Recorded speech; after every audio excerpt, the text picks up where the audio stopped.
यिर्मयाह भविष्यवक्ता की पुस्तक अध्याय 5। यिर्मयाह भविष्यवक्ता की पुस्तक अध्याय 5। यरूशलेम की सड़क में इधर उधर दौड़कर देखो और उसके चौकों में ढूंढो, यदि ऐसा कोई मिल सकता है जो न्याय से काम करे और सच्चाई का खोजी हो, तो मैं उसका पाप क्षमा करूंगा। यदि उसके निवासी यहोवा के जीवन की शपथ खाए, तो भी निश्चय वे झूठी शपथ खाते हैं। हे यहोवा, क्या तू सच्चाई पर दृष्टि नहीं करता? तूने उनको दुख दिया, परंतु वे शोकित नहीं हुए। तूने उनको नाश किया, परंतु उन्होंने ताड़ना से नहीं माना। उन्होंने अपना मन चट्टान से भी अधिक कठोर किया है और उन्होंने लौट आने से इनकार किया है। फिर मैंने सोचा कि ये लोग तो कंगाल और अबोध है।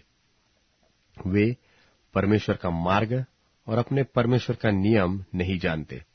इसलिए मैं बड़े लोगों के पास आकर उनको सुनाऊंगा, क्योंकि वे तो यहोवा का मार्ग और अपने परमेश्वर का नियम जानते होंगे, परंतु उन्हीं ने मिलकर जुए को तोड़ दिया और बंधनों को खोल डाला है। इस कारण सिंह वन में से आकर उन्हें मार डालेगा और निर्जल देश का भेड़िया उनको नाश करेगा और चीता उनके नगरों के पास घात लगाएगा, और जो कोई उनमें से निकले वह फाड़ा जाएगा, क्योंकि उनके अपराध बहुत बढ़ गए और वे मुझसे बहुत ही दूर हट गए हैं। मैं क्यों कर तेरा पाप क्षमा करूं? तेरे लड़कों ने मुझको छोड़कर उनकी शपथ खाई है, जो परमेश्वर नहीं है, और मैंने उनका पेट भर दिया। तब उन्होंने व्यभिचार किया और वेश्याओं के घरों में भीड़ की भीड़ जाते थे। वे खिलाए हुए और घूमते फिरते घोड़ों के समान हो गए। वे अपने अपने पड़ोसी की स्त्री पर हिनहिनाने लगे। यहोवा की यह वाणी है कि क्या मैं ऐसे कामों का दंड न दूं? क्या मैं ऐसी जाति से अपना पलटा न लूं? शहर पनाह पर चढ़ाई करके उनका नाश तो करो, तो भी उसका अंत मत कर डालो। उसकी जड़ तो रहने दो, परंतु उसकी डालियों को तोड़कर फेंक दो, क्योंकि वे यहोवा की नहीं है। यहोवा की यह वाणी है कि इस्राएल और यहूदा के घरानों ने मुझसे बड़ा ही विश्वासघात किया है। उन्होंने यहोवा की बातें झुठलाकर कहा कि वह नहीं है। विपत्ति हम पर न पड़ेगी, और हम तो न तो तलवार और न महंगी को देखेंगे, और भविष्यवक्ता हवा हो जाएंगे, और उनमें परमेश्वर का वचन नहीं है। उनके साथ ऐसा ही किया जाएगा। इस कारण सेनाओं का परमेश्वर यहोवा यूं कहता है कि ये लोग जो ऐसा कहते हैं, इसलिए देख, मैं अपना वचन तेरे मुंह में आग और इस प्रजा को काठ बनाऊंगा, और वह उनको भस्म करेगा। यहोवा की यह वाणी है कि इस्राएल के घराने, देख, मैं तुम्हारे विरुद्ध दूर से ऐसी जाति को चढ़ा लाऊंगा जो सामर्थी और प्राचीन जाति है, और उसकी भाषा तुम न समझोगे, और न तो यह जानोगे कि वे लोग क्या कह रहे हैं। उनका तर्कश खुली कब्र है, और वे सब शूरवीर है। वे तुम्हारे पक्के खेत और भोजन वस्तुएं खा जाएंगे, जो तुम्हारे बेटे बेटियों के खाने के लिए है। वे तुम्हारी भेड़ बकरियों और गाय बैलों को खा डालेंगे।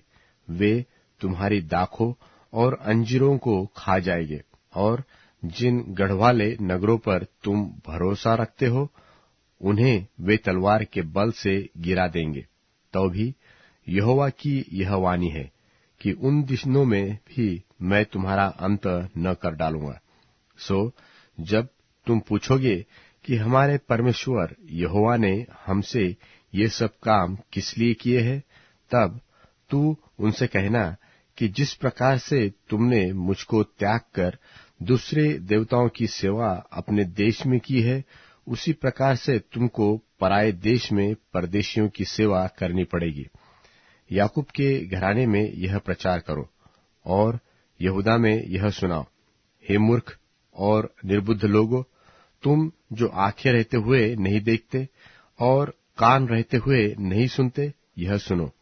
यहोवा की यह वाणी है कि क्या तुम लोग मेरा भय नहीं मानते?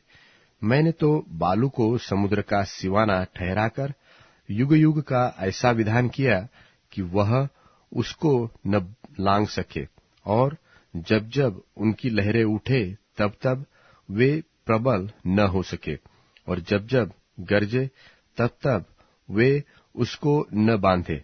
फिर क्या तुम मेरे सामने नहीं थरथराते?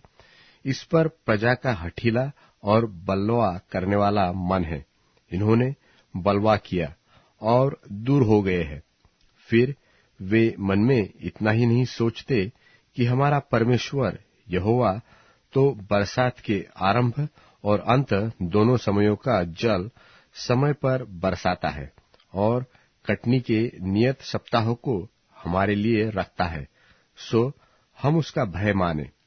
परंतु वे तुम्हारे अधर्म के कामों ही के कारण रुक गए, और तुम्हारे पापों के हेतु तुम्हारी भलाई नहीं होती। मेरी प्रजा में दुष्ट लोग भी पाए जाते हैं। जैसे चिड़ीमार ताक में रहते हैं, वैसे ही वे भी घात लगाए रहते हैं। वे फंदा लगाकर मनुष्यों को अपने वश में कर लेते हैं। जैसा पिंजड़ा चिड़ियों से भरा हो, वैसे ही उनके घर छल से भरे रहते हैं। इसी प्रकार ये बढ़ गए और धनी हो गए हैं। वे मोटे हो गए हैं, वे मोटे चिकने हो गए हैं। वे बुरे कामों में सीमा को लांघ गए हैं। वे न्याय और विशेष करके अनाथों का न्याय नहीं चुकाते। इनसे उनका काम सफल नहीं होगा। फिर वे कंगालों का हक नहीं दिलाते। इसलिए यहोवा की यह वाणी है कि क्या मैं इन बातों का दंड न दूं? क्या मैं ऐसी जाति से पलटा न लूं? देश में ऐसा काम होता है जिससे चकित और रोमांचित होना चाहिए। भविष्यवक्ता तो झूठ-मूठ भविष्यवाणी करते हैं, और याजक उनके सहारे से प्रभुता करते हैं, और मेरी प्रजा को यह भाता भी है। अब तुम इसके अंत में क्या करोगे?